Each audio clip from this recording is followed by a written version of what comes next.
Part 3, the Baroque era, 1600 to 1750.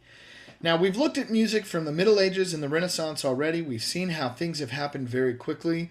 But once we reach the Baroque era is really where things start to pick up steam in terms of complexity.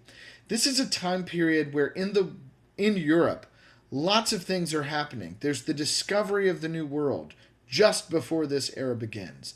You've got lots of scientific expansions. For example, Galileo, Copernicus, these guys are figuring out that, the universe doesn't spin around the Earth spins around the sun. The heliocentric model is discovered.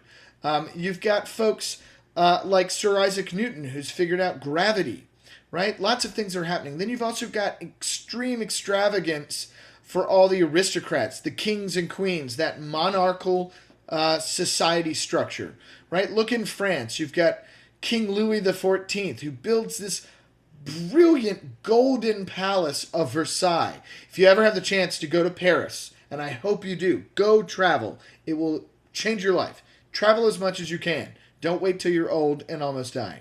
Go travel. So, go to Paris, get on the train, go 45 minutes southwest to Versailles, spend the money, and go look at this palace that is just nothing but gold everywhere. There's an entire hallway, it's called the Hall of Mirrors, that has floor-to-ceiling mirrors. Do you know why they were there? Just so Louis XIV could check himself out in the mirrors on the way into court every morning to make sure he was wearing the coolest duds. Seriously, the dude was vain.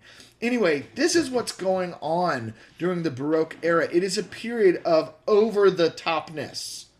I know that's not a word. It's not very academic for a professor to say that, but I just try to talk real. It is an era of as much flaunt as you can put out there, do it.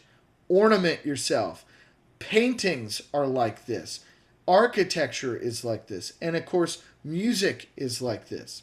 There's also a general look backwards to the ancient world, checking out ancient Greece and Rome, both for stories, for new types of music, such as opera, which we'll get into later, but also for plays, right? The whole concept of opera really comes from the Greek tragedy, the Greek play, right? So these are these things. You'll also be exposed to some major composers whose name I hope you will be familiar with. Vivaldi and his Four Seasons, his programmatic concertos for violin that are super famous.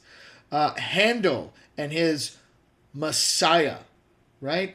Massive oratorio that's super famous because of Hallelujah, right? The Hallelujah chorus. That was terrible, I know, but just deal with it. Then you've also got Bach, Johann Sebastian Bach, maybe the most important composer of the Baroque era. Well, no, definitely the most important composer of the Baroque era.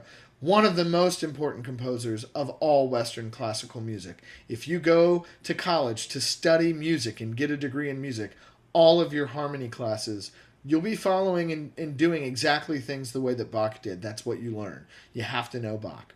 So there's a lot of stuff going on in this era. It's very interesting. The music gets really spicy. All of the things are super emotional, right? Loud, soft, lots of death. Really, we want to tug on your heartstrings the most we can in the Baroque era. At least that's how artists approached it. So, hope you enjoy. This is your introduction. Now hit it.